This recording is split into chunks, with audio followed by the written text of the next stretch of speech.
Orlando, Florida. 15. And the convention centre there is absolutely humongous. It's a gigantic building. 16. And I remember a couple of the lads telling me that they had to transport a table from one end of the exhibition centre to the other, and it was a real task.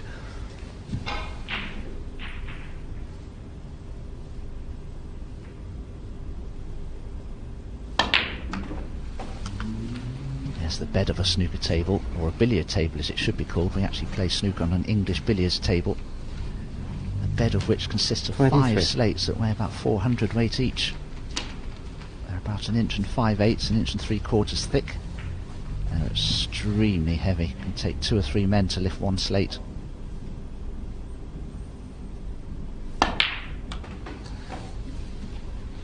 $24.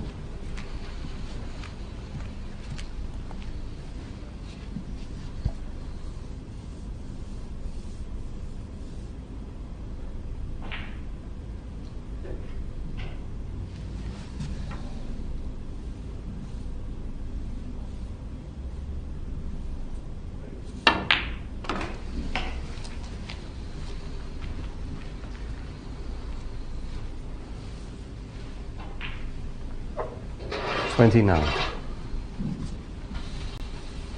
Key shot come out here for John Higgins. Would like to leave an angle on the black to go into the pack of reds, I'm sure.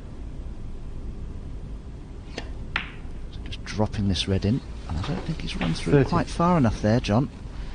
So now plan B will have to come into operation. That's probably to play on the red that's to the right of the pack, into the left centre maybe, or even the red along the top cushion if he wishes.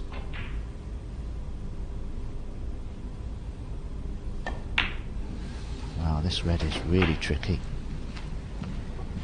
But if it's tight to the cushion, it'll be a little bit easier, 37. I suppose.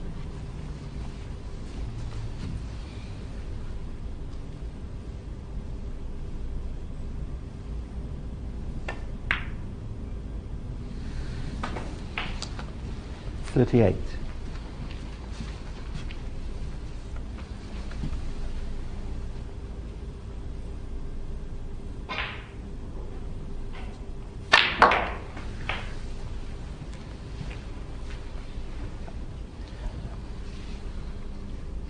The back of that 45. pack was rather flat, and that's why he sort of squirmed away off it with the cue ball, but he does have one to the middle pocket, and if this goes in, it's the key to the frame.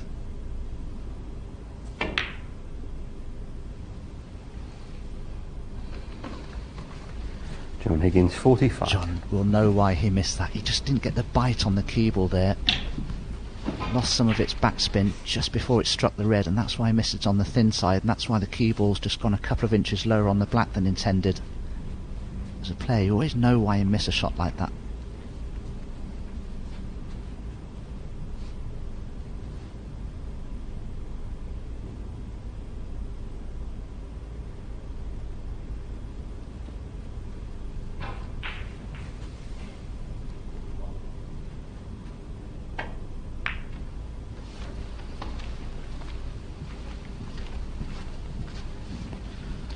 A 45-point lead seems useful, and it is, but with the remaining reds and colours all out in the open, Higgins will need to mind his P's and Q's. He'll be feeling a little susceptible. The guard will not be dropped.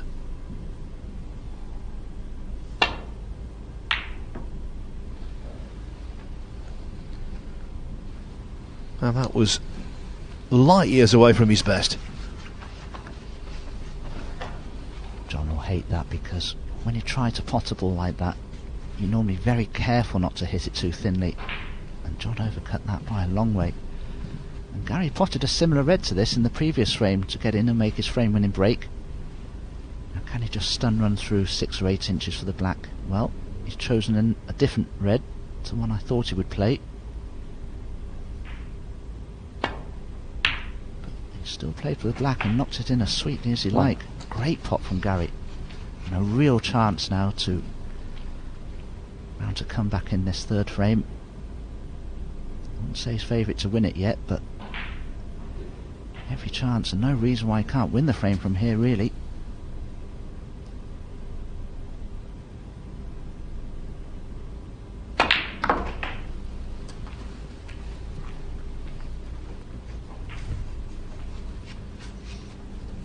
You're looking for potential snags, and maybe the brown being so close to the pink might be one, but it's only a minor concern.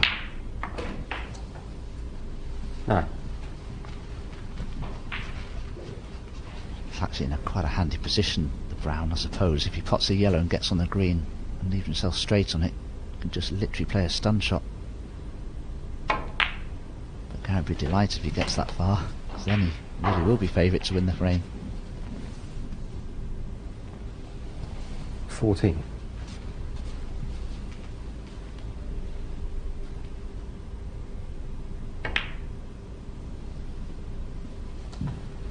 15.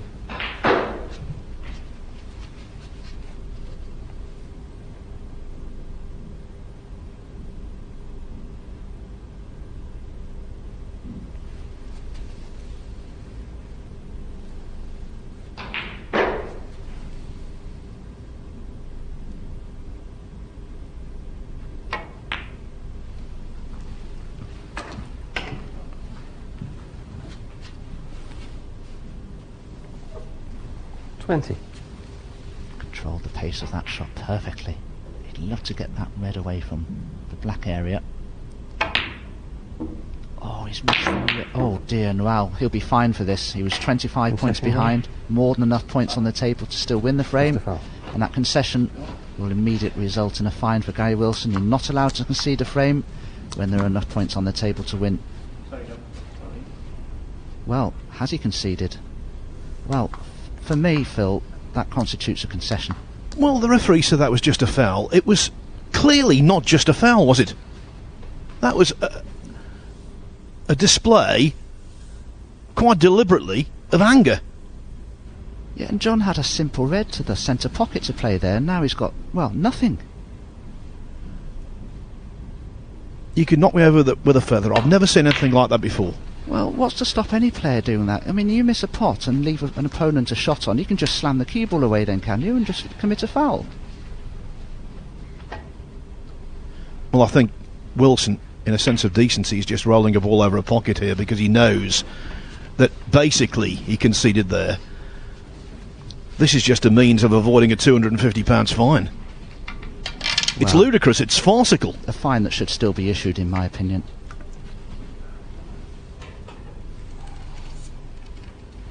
This, I think, is going to be one of the most extraordinary passages of play I think I've ever witnessed. There are so many strands to this. I think, as I said, in terms of the frame, Wilson's been very decent in doing what he's done. But how can you not construe that as a concession? And the shot he's just played there, Phil, contravenes the rules again, because you have a duty to perform to the best of your ability, and you just rolled the ball over the pocket there for John Higgins.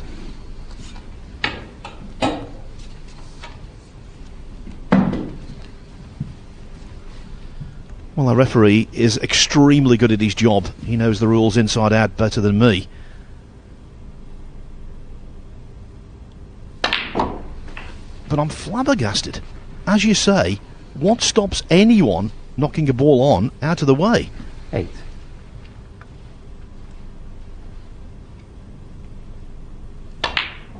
And because that wasn't taken by the referee as a concession, the rule of ungentlemanly conduct comes into play now.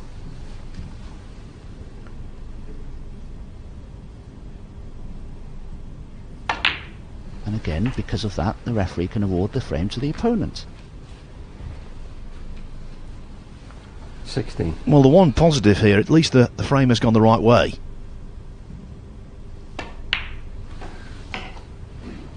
17. The other positive, it gives us something to talk about. Well, I'll say. That will be played over and over again on certain social media and video websites, I'm sure.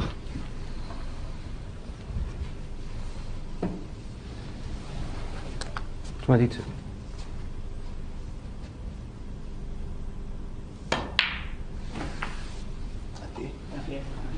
John Higgins 23 on the front. Well, enough's enough. I think we can draw a line under that frame. I think Gary Wilson is now apologising to John Higgins for the second time. It is 2-1 Higgins. It should have been 2-1 Higgins for me 3 or 4 minutes ago.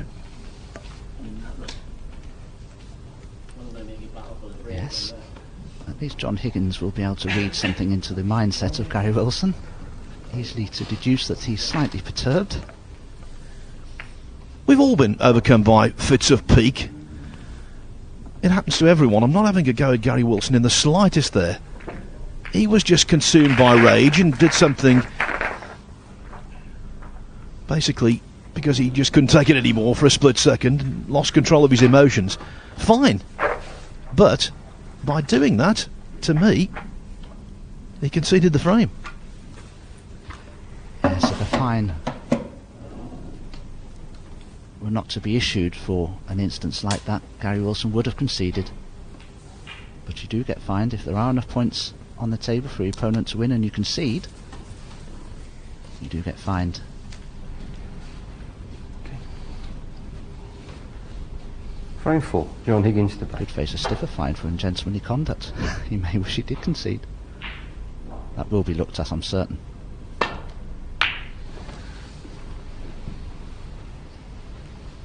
Anyway, it's confined to history now, for the time being, and we can get on with frame number 4. John Higgins breaks off, and Gary Wilson with work to do.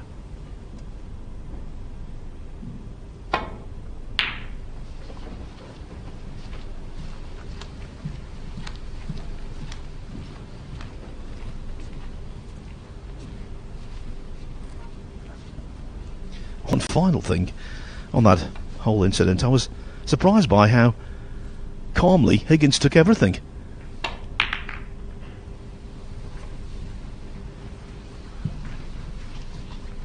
Didn't seem to bat an eyelid.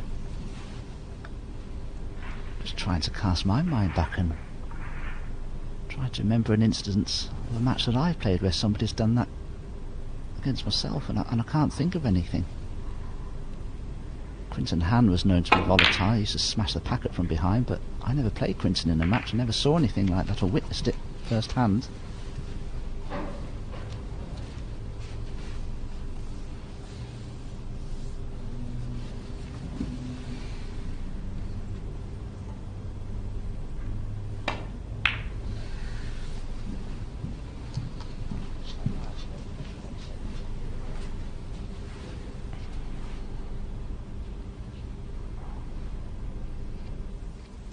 So here's the incident again.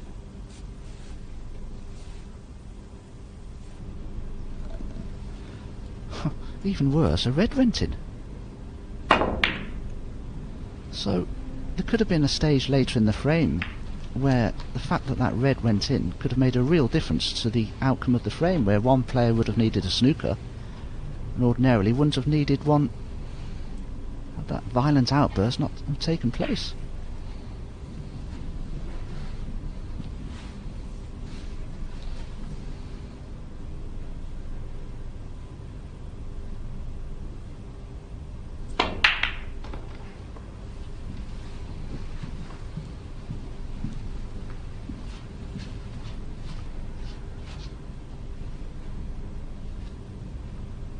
Just wondering, Phil, what was Paul Collier's, the referee's, response there? Was it a foul 7?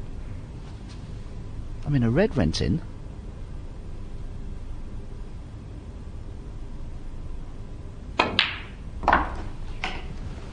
One.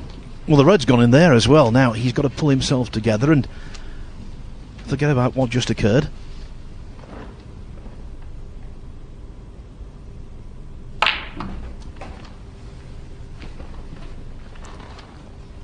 He's a good lad, Gary Wilson. Good pro. 8. Can't imagine he's going to do that again today, certainly. Well, not in the near future. He'll be feeling a little bit, I think ashamed might be too strong a word, but aware that that wasn't really the thing to do. 9. I think the most violent and most audible fist punch I've ever witnessed on a snooker table was also committed by Gary Wilson not that long ago. My goodness, I didn't know how he didn't break his fist.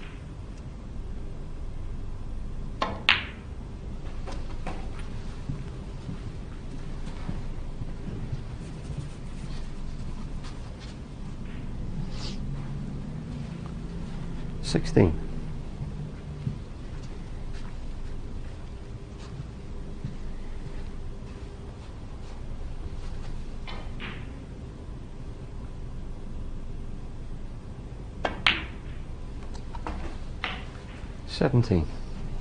It's actually a really good chance, this. Open reds in every sector of the table.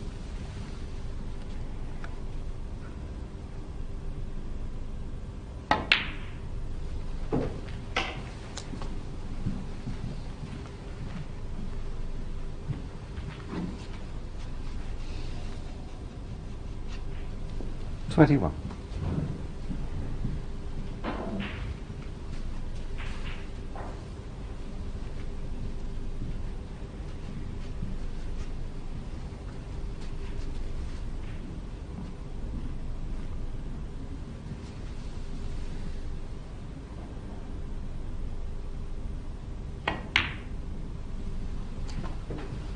$22.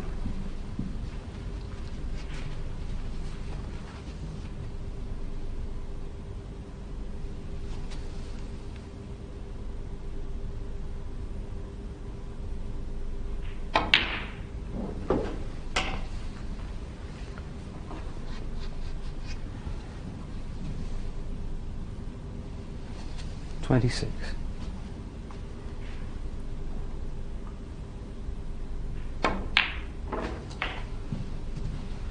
$27.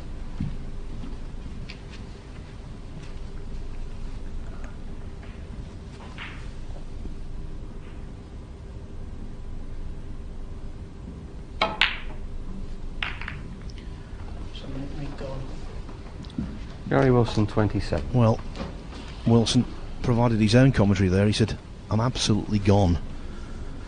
No kidding. Sorry.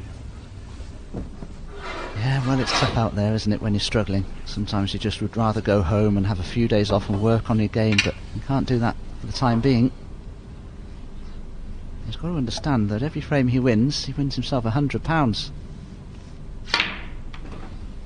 And of course, he's not out of this group. 1. Nothing's easy in life, is it? But here's another one for you. You're on a break. You pot a colour, let's say, play for the remaining red, you're 34 ahead. Cannon doesn't go well, so you smash the red off the table. Commit a foul, and all of a sudden your opponent needs a snooker. What do you do then?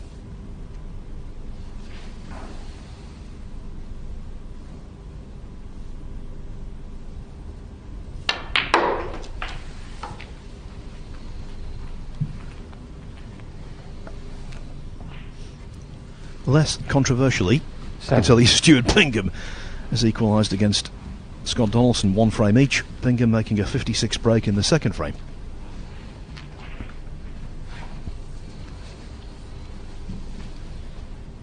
Stuart just missed a red to the centre pocket and left a lot on for Scott Donaldson at the beginning of frame number 3 there. 8.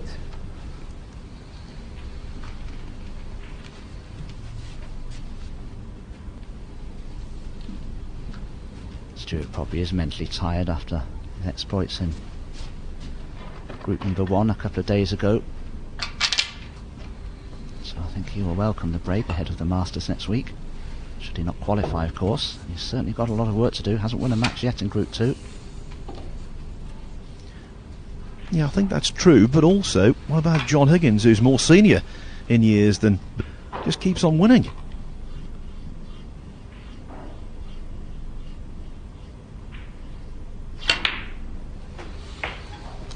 You're absolutely right, Phil. I was expecting to see some signs of tiredness from John in these group matches, but I'm certainly yet to. He looks fully focused. 15. Looks as fresh as a daisy and very, very intent on doing well here. The red just below the pink will go.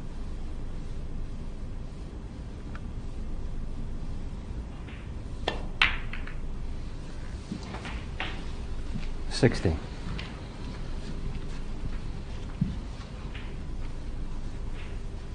Just a touch far on this black, John Higgins. So the cue ball just ran through a little further than he wanted. Had a choice there, could have cannoned into the two reds to use them as a stopper for the cue ball, but 23. he cued that absolutely beautifully.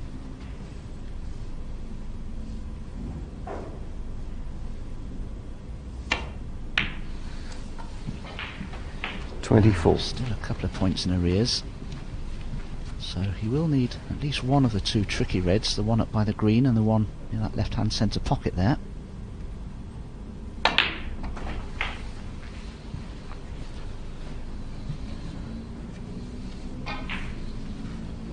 $31.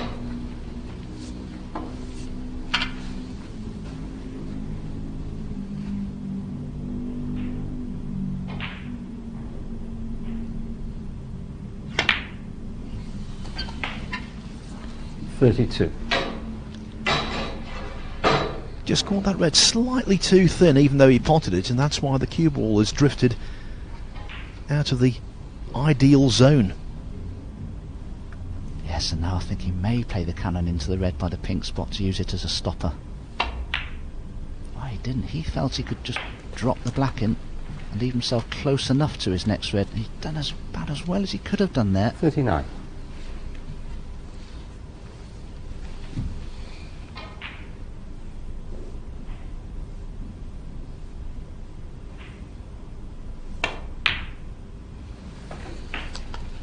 $40.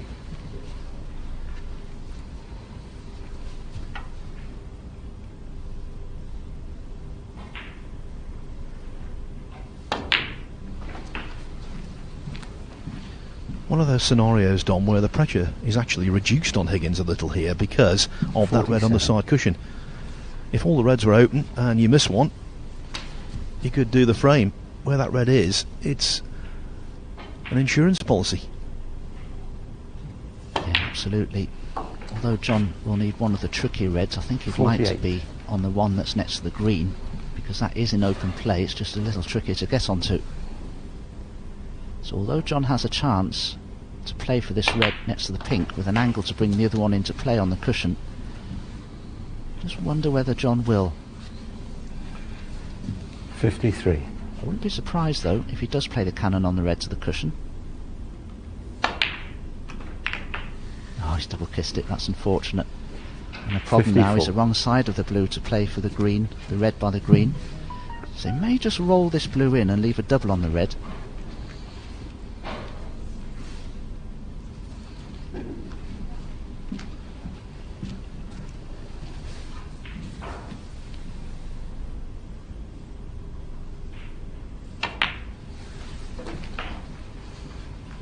That's about perfect, but he will need to play this with a little bit of pace. 59. A colour off this red, will probably stun down for the black.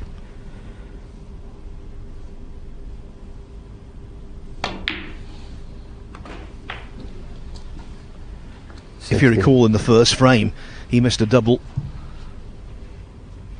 on the pink, which deprived him of a century, but generally speaking, Higgins is a really good doubler. One more ball needed to get over the line. Yes, and he won't be happy. It's a tough pot.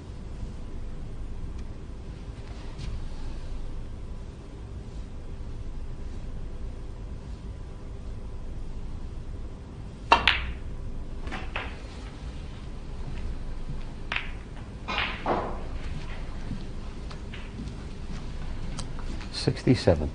Well, that's that. In a match that will be recalled and remembered and replayed for what happened in frame 3. 68. The big story in terms of the group, though, the Higgins juggernaut just continues to roll.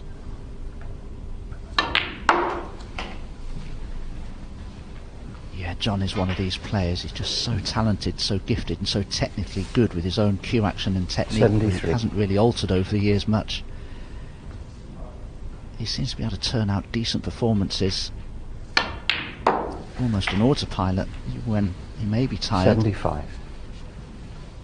His B game is normally pretty good.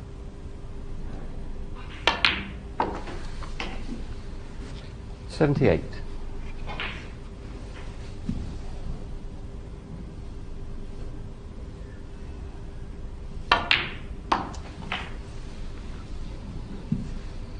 82. Now the icing on the cake will be to finish with exactly 100. 87. Would be his 7th century over the course of the two groups.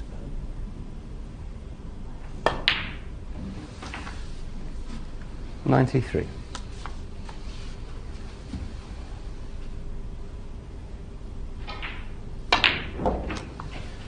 John Higgins, A very good performance by John Higgins, bookended by breaks of 87 in the first frame and 100 in the fourth. John Higgins defeats Gary Wilson by 3 frames to 1. He's got 4 wins out of 4 in this round-robin table. He will be in the semi-final playoffs this evening. Next up, Wilson remains on the table to take on another Scot, Graham Dott. There you see, Higgins, 4 points out of 4. Matt Selt is in second place. Graham Dott and Scott Donaldson, 2 points each. For Gary Wilson now, a couple of wins in his last 2 matches would seem imperative. He's on 1 point together with Kyron Wilson, his unrelated namesake. And at the bottom of the table, it is, very surprisingly, unexpectedly, Stuart Bingham with 3 defeats out of 3. And I can tell you, very latest, Scott Donaldson is just about to take the 3rd frame against Bingham to take a 2-1 lead. So Bingham could be about to suffer another defeat. As I say, next up on table number 1 in around 5 minutes' time, it is Graham Dott against Gary Wilson.